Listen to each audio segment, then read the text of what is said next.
Just the Tips. All right, everybody, Adam and Mike, Just the Tips podcast, number 87, counting down the 10 Commandments of golf. Yeah, dude, we're on number 4 right now. Number 4, which is? Thou shalt play fast. Yes, and the question to be answered throughout the podcast, is there such a thing as too fast? No, there's not. There's not. I don't know. This podcast actually might take longer than the two of us should go play the back nine. There you go. Because there's a lot to talk about. If you're not sweating and out of breath, you're not walking fast enough? Well, yeah. I mean, it's a sport, right? We're gonna. I got you. All But right. Listen, we got a lot of good feedback for the first 3 commandments. Yeah. That'll be cool to their playing partner. Courteous. Righteous. Righteous. Don't steal. And leave the course in better condition than you found it. Yeah. But all those things kind of get summed up into fast play. Or efficient play, I guess, is the best way to Efficient play. Well, and that's what we're going to talk about. Like, when we're out here, and I've told my kids this, is like, do the important stuff efficiently. Yeah. Right? Like, get over your ball, take Yeah. your practice swing, do that stuff fine, but then in between, don't be lollygagging. You call them lollygaggers. Lollygaggers. I call them something else that we can't Yeah. say on podcasts. But, there's times and places to make up your ground so that you don't feel rushed. Yeah. Yep. I will say I'm one of those people that if my 3 other guys in my group are slow, I'm the one that's feeling rushed. They don't even care. Yep. So that could go back to commandment number 1, being courteous to thy playing partners. Yeah. Of like, hey, don't be slowing the whole group up where now I feel like I need to speed up my play and start messing up my game. So we're going to dive in today to all the ways to play fast and all the things that make people play slow. There you go. Did you get your beard done? I did. I see that you're not even paying attention to the podcast. I'm mesmerized by the beard, man. I'm you're sorry. the 4th person today that said something. So Really? Shout out to Pugsley's. There you go. All right. Well, listen, let's go play here's the thing, though. You and I play so fast, we can even record and take extra shots. We're that quick? Yeah. All right. Yeah. Let's go play quick. All right, guys. So here's one where we can really pick up some pace, is getting off of the green quicker, right? So we're walking off of the hole right now, and we're not lollygagging. We're not putting in our scores right now. We're just walking to the next hole, all right? Throw our putter in our bag quickly and get off the green and walk over to the next hole. No dilly-dallying. You know, it's funny. I heard something the other day. It was these Marines talking. And it was a business owner who was a Marine. And he said, he goes, when you're in the Marines, they always just told you to be going somewhere with intention. Yeah. Which didn't mean that you were always running, but it never meant that somebody was just kind of wandering around or things. When you were going somewhere, go there with intention. Yeah. That's what this is. We're intentionally going to the next hole. Get to the next hole. In a hustle. Not in a run, not in a sprint, not even out of breath. And then write your score down there. Get all your stuff together at the tee box while the other guy's hitting. And again, if I got honors, which I do, and I'm keeping score, which I am, I go hit my shot first, then I start marking down the scores while everybody else is hitting. Yep. These are just efficiencies. If I don't have the tee box, then I can go ahead and mark down everybody's score. All right, now we're going to talk about ready golf, okay? Ready golf goes for pretty much every aspect of the game. Whoever's ready Golf. on the tee, go. All right? Yeah. And ready golf can mean a few things. It can mean whoever's ready, go. If you're ready, go. Or it can also mean be ready. Yeah. Right? Like, so I'm not dilly-dallying over there by my bag, getting tees out of my bag or finding another ball or something like that. It means be ready, and whoever's ready, go. So Adam's teeing off. He also has honors, but he's also ready. I'm over here getting ready. Ball is at its apex, and I'm getting to the tee box and getting ready for mine. All right? There's no dilly-dallying. I'm not over there on my phone. I'm doing my thing, getting ready to hit.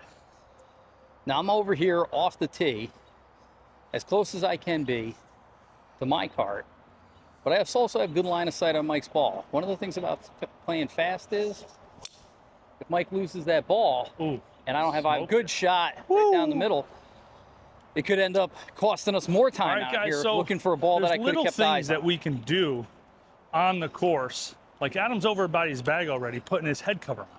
All right, I'm walking over there. I'm not going to put my head cover on, and we're just gonna move. All right? It's that simple. We're just being efficient, and we're not, and like the stuff that doesn't matter to golf, like to my game, I can be quick at, right? So that way I don't have to rush my golf stuff. I can hurry up to my ball so then I can take time over my ball. All right, those are the things that I see a lot of people do incorrectly on the golf course. And without filming other people, and without us slowing down the course to show it, we're just going to talk about it and give you those prime examples of what people do on the golf course. So right now, I think I outdrove Adam by like 80 yards, but I'm not going to go stand by his ball and talk with him and like ask him about his day. I'm going to go to my ball. If it's not directly straight in front of him, I'm going to my ball, he's going to his ball. I'm not telling him a story. I'm not like letting him finish his story before we hit either. So like those are the things that end up slowing up the golf course. I see a lot of people, and you all of a sudden you see 3 push carts over by one person's ball, and then that person hits, and then the 3 people go over to the next person's ball, and then they hit, and then the 3 of them go to the next person's ball, and then they hit, and then they walk up. That's the opposite of ready golf. That's the opposite of playing fast. We are out here to have a good time. We are out here to have fun. We are out here to make friends and to blow off some steam from the real world. But there's a time and a place to tell that story, or just stop telling the story when you're walking up to your ball, or when you have to split and go to your ball, and then pick it up after you guys hit, right? While the other person is hitting, like the 3rd person in your group, the 2 of you can tell the story. It doesn't matter. But like these are the things that end up slowing up the golf course. And I outdrove Adam by 8 yards. Hey, how you doing back there?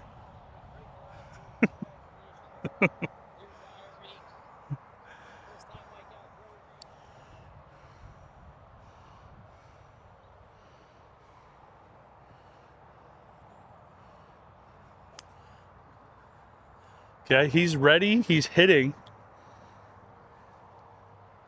and then I get ready and hit. I'm putting my driver head cover on now. I'm pulling 3-wood, and then we're ripping. Now, nobody's behind us today, so it's kind of nice, and we're only a twosome, but that doesn't mean that we have to play slow. Let's see how this goes. This might make it into the podcast, might not.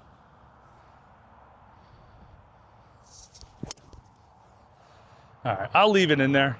I did just skinny that. But next is, see where Adam is right now? I hope you guys can see him in the frame. He's walking up and he's going. He didn't wait for me to hit and watch and all that stuff. He's moving, and it's walking forward with intent, going somewhere with intent. You know, he wasn't bothering me. He wasn't in my way. And we also know each other's game as well. So he knows that it doesn't bother me. There are some people that it might bother, but if that happens, if you have somebody in your group that's like that, just be like, hey, listen, I'm just trying to play ready golf. We're trying to pick up the pace here, and we're just moving, you know? That's how it goes. If it bothers them, go wider, right? Like, I don't need Adam to walk 80 yards left to not bother me. Just go wider. All right, he's going to his ball. I'm going to my ball. I'm still going to put this on. Let's see. Now, something that we also need to discuss is pre-thinking out your shots. Like, I'm outside the 150 here. I probably got 160 to the middle. I am shooting that at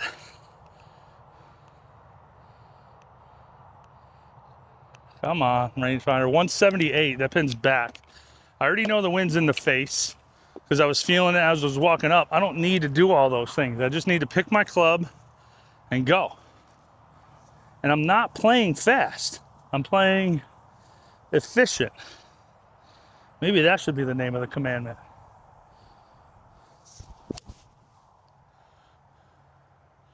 Stay there.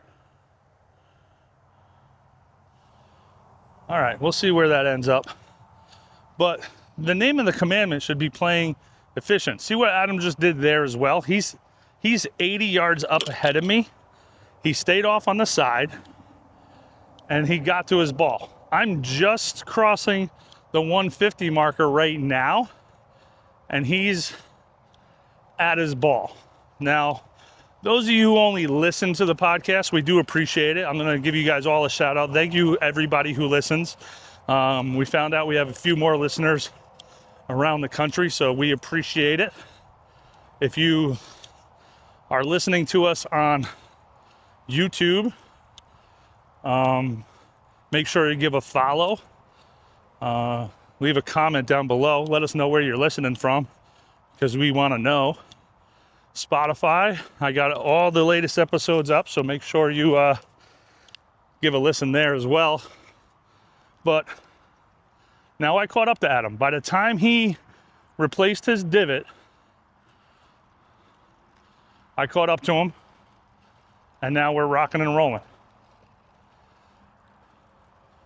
I'm not out of breath. I might sound like I'm out of breath because this is what I sound like when I eat. But I just move, you know? You see where I ended up? Thought I hit a good one. Might be a little long.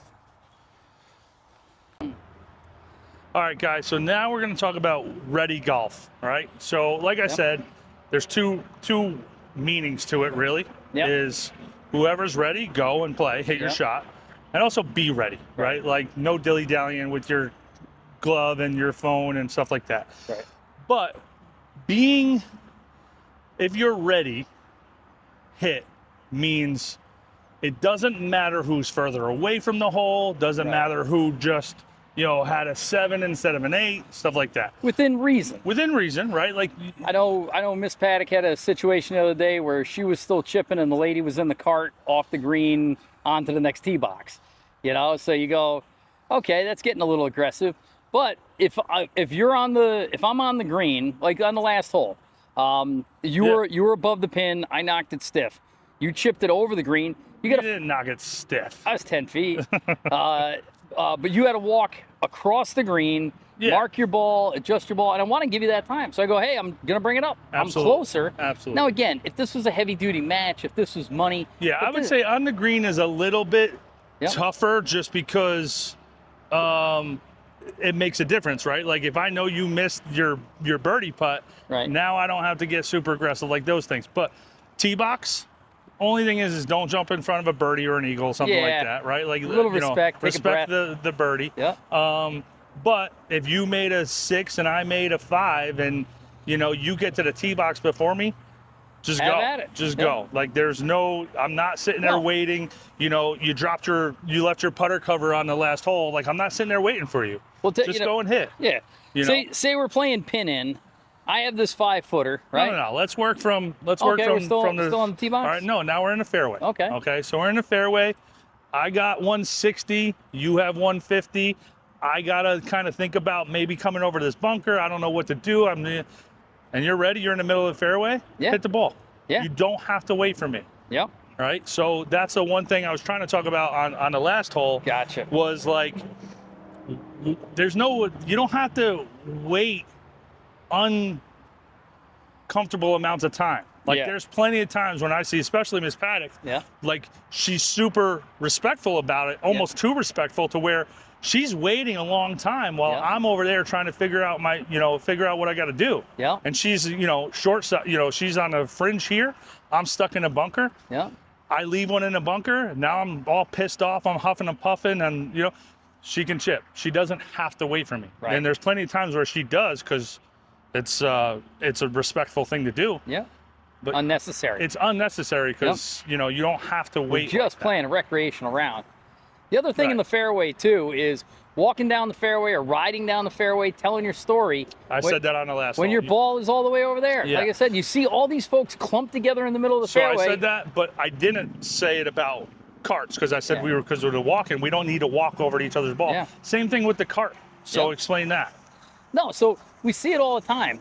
2 or 3 or sometimes 4 carts, right? And they're having a social round, and that's great. And they're riding down the fairway together. But then the one stops at the other ball to finish their story, right? And then they have to drive back or across, or even if you're in the same cart as the person, right? Like we're cart partners, and I'll just drop you at your ball, and you'll get your club. I'll drive over to my ball. I'm not sitting here waiting to watch you hit. Like I'm gonna go over to my ball. And as the guy who's riding, and I'm usually the passenger princess, right? He drops me. We get over to the ball. I shoot it. Put the rangefinder back down, grab a club or 2, and go, Mike, I'm good. Right? It's like, okay. And that's in the fairway, right? So that's back there. Mike, I'm good. Now I zip over to mine. That's 30 yards in front of his, or whatever. You know what I mean? In the woods, or honestly, it could be in between. You're in the right center of the fairway. I'm in the left center of the fairway. Leave the cart in the middle. I don't have to park over there by you, watch you hit, and then drive over here to me. Like, it's absolutely unnecessary that we see it way too often. So way too often. The other thing for fast golf too is everybody on the tee box or the second shot, watching where the ball goes. Even if you're not right behind it, just keeping a cursory on it. But the most helpful thing in the world is, I hit one, it's got a funny angle or it goes over a hill, but because you're 30 yards up and to the left, I got a better angle on it. Hey, third tree on the left, it's right at the bottom of it. Totally. Boy, God, does that help and makes things go quicker. But you can do that while you're walking or moving up also. All right, so now around the green, right? So we'll talk about carts again, okay? Listen, I miss left, you're in the bunker, right? I'm gonna pull over there. I'm 60 yards away. You get out, you grab your sand wedge and your putter, and you say, Mike, I'm good. I drive away, I'm done with you. You're done with the cart for that hole. I pull the cart up over here, all right, and we'll talk about that too.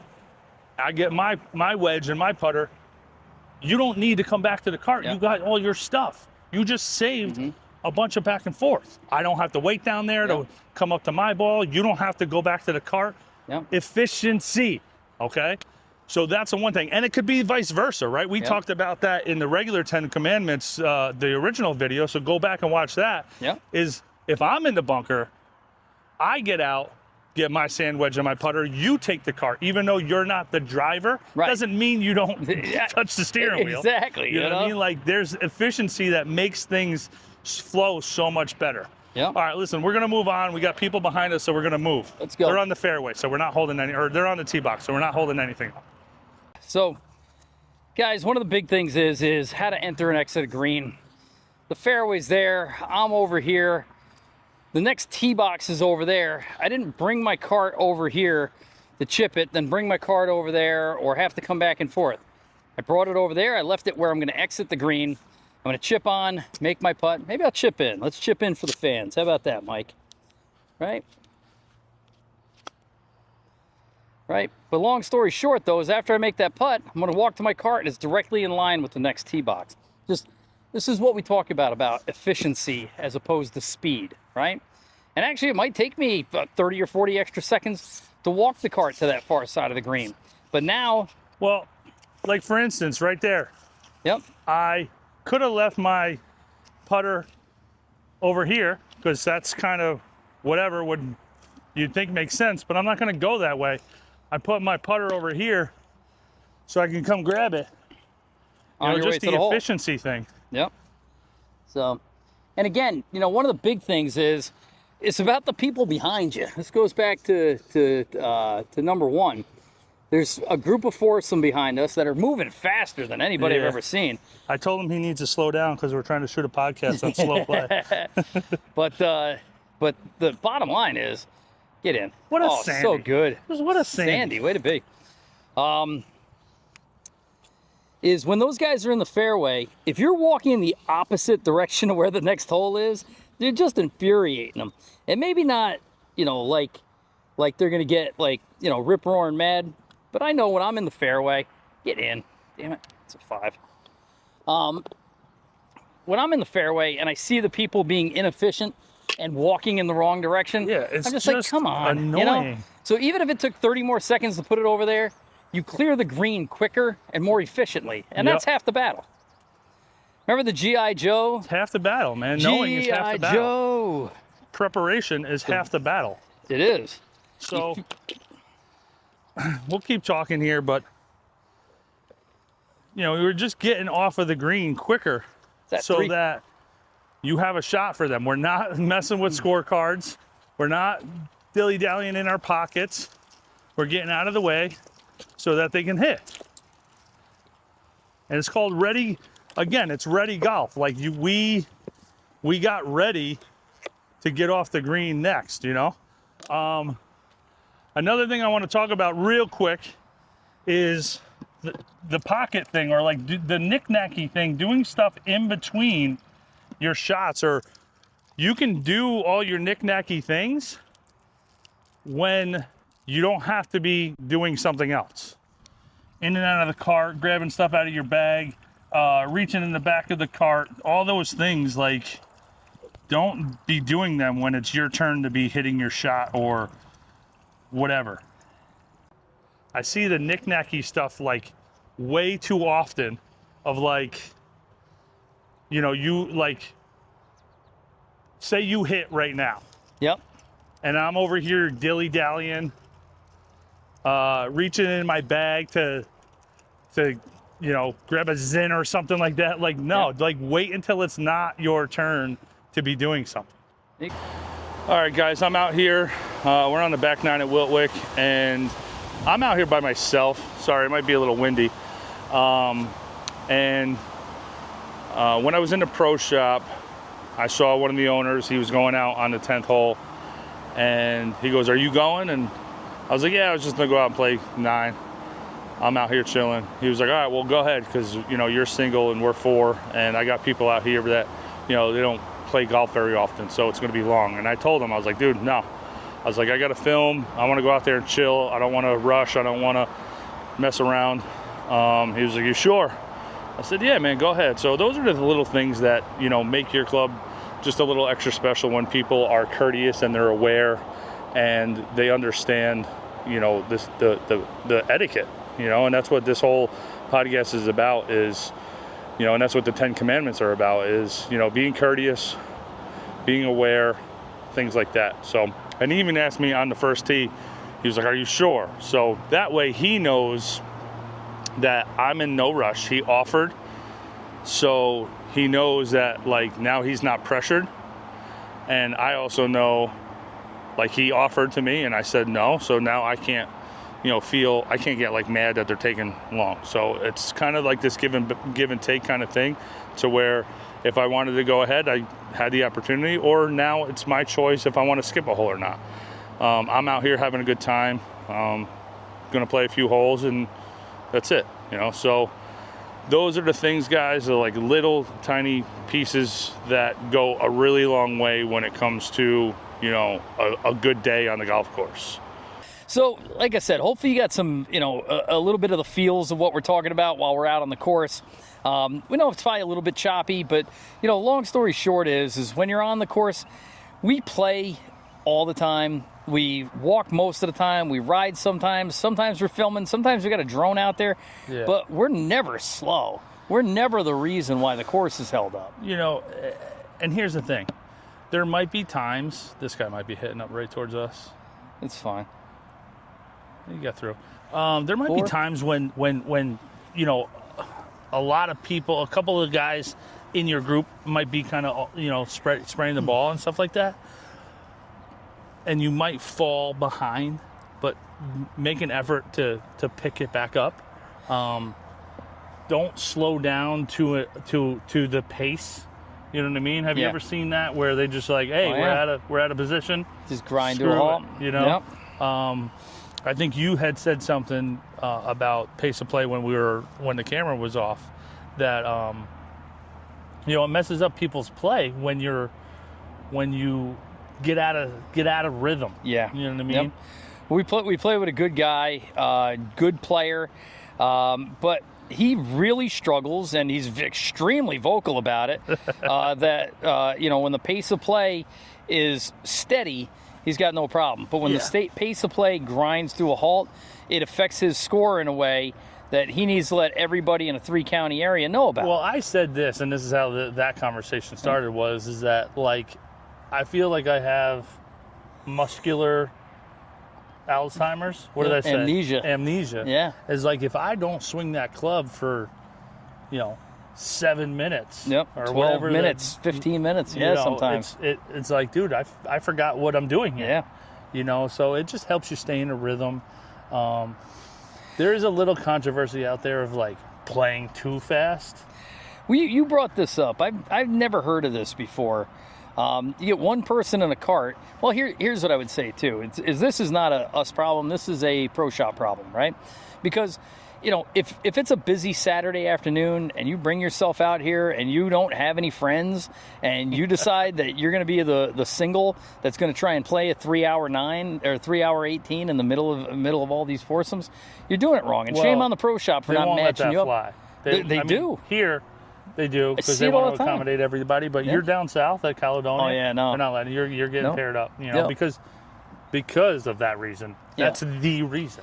Yep. Because no matter how fast you're playing, when you're playing through somebody else, that tends to slow down the whole thing. Yeah, like at least those 3 holes or whatever it is. It's and we've had podcasts before where we talk about the proper way to play through. Mrs. Paddock and I the other day executed a beautiful one in front of these guys, as a matter of fact, on a par 3 where they were all off the green. We got up there, they waved us up, we all hit it on the green, they all chipped onto the green. We made our 2 putts, got off the green, they finished their putts. We were out of their hitting way by the time they got down to the next tee box. That's a whole other story, because like you said, it's still there obviously is an efficient way to do it, but you're still slowing things up a little bit. Sure. But playing too fast. So we know a group of guys who get out here at like 6:40 in the morning and they zip around. They're done in under 3 hours. Yeah. Right? They're at the bar by 9:30. But sometimes they're not the first group out. They'll be the second because some other guys got here right before them. Yeah. And now they're playing up their butt. And they're like, you guys, like, a lot of guys will be out on the 8th hole. You're like, listen, we're still on a 4-hour pace. Yeah. Who cares? You're slow. Yeah. I don't care if you're doing 90 in the left lane. If I'm behind you and nobody's in the right of you, move over. Yeah. Right? Gotcha. I just think, obviously if you're running to your ball and stuff like that, that's one thing. But, like, just play golf. So I'd say this too, golf. when, there's the right way to be a good, I'd say efficiency or good pace of play coach without being a ranger or a D-bag. I'm fortunate. I play with a lot of good golfers, but sometimes good golfers are as slow as bad golfers. They really are, right? So, we play in a 16 ball, and the guy who runs the thing is like, hey guys, he's like, let's all get around the course in 4 hours today, so that way we can have a couple of beers together. There's kind of a reward at the end that we talked about in the beginning. We all kind of see if you fall a half a hole behind, like somebody in the group will verbalize it. Hey guys, we're half a hole behind. Let's pick it up. I think that there always here's the deal. You should, at the end of every hole, turn around. When you get up to the green and you got a second when it's not your putt, turn around. If there's guys behind you, you're slow. I think we always feel best when we find ourselves in a pocket.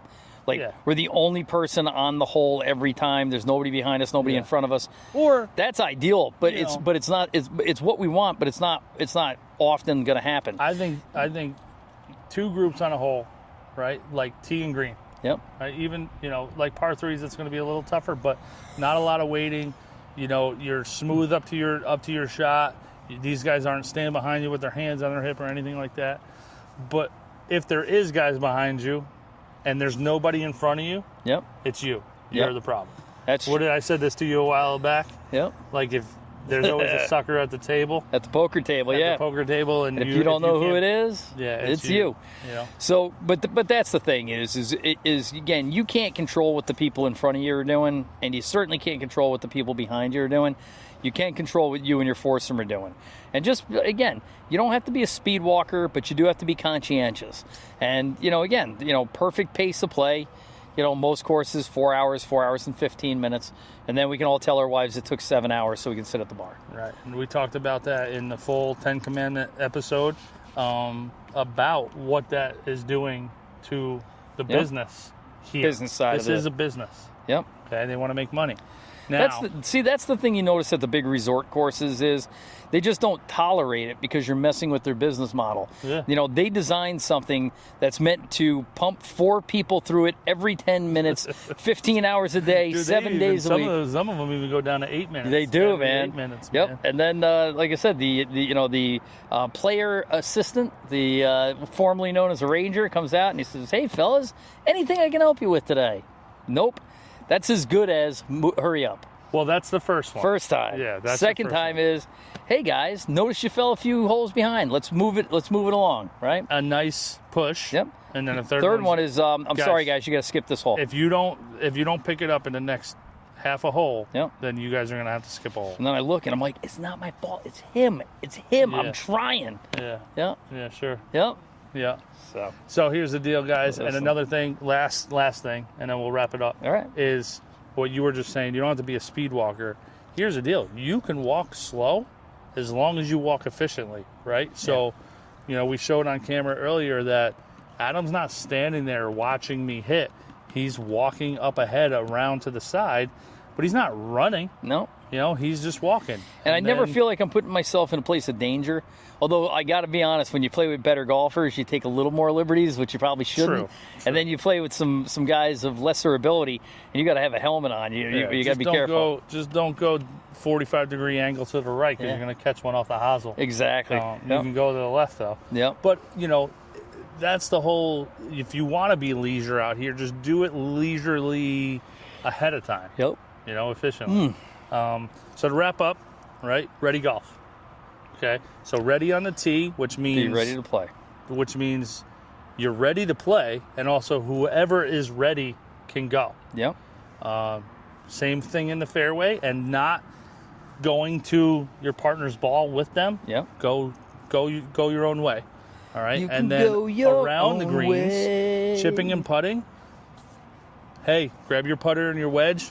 Go. Hey, I'm good. Swing the cart around. Go around the greens, on the greens, ready golf as well, but also parking your cart and your push carts to the efficient way as you're leaving the green. Exit so you're the green. Never doubling back. Yep. Okay. And again, get off that's what upsets people is they just want to hit. They just want to play. Mm-hmm. And when you're standing on the green going, I was 1, 2, 3, oh my God, they're losing their mind behind you. Dude. And the same thing is when you get off the green, but you're still on the fringe, right? Talking to your playing partner or just in the cart 10 feet off, but you're in the hitting area.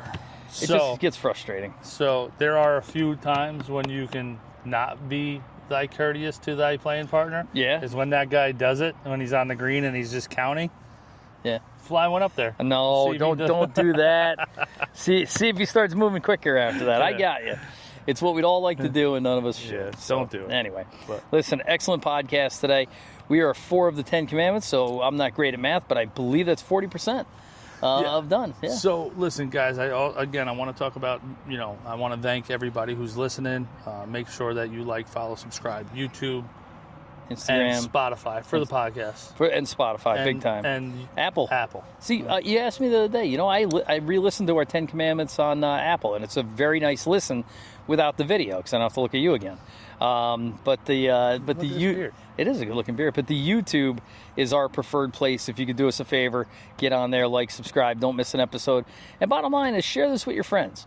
Share it in a passive aggressive way to the people at the course that need it. Hey, you're a slow player. Yep. Click on this video. Yep. If you're receiving this, you're a slow player, and your friends care about you. Yeah. All right, cool. Hey, listen, thank you to the sponsors, Golf League. Buy your shirt. Buy your shirt. Yeah, Stars and Smoke is out now. Another drop by Mike, a vacation drop. Thanks to the Strands courses, we got some awesome content coming up for you guys from the Mid-Atlantic states.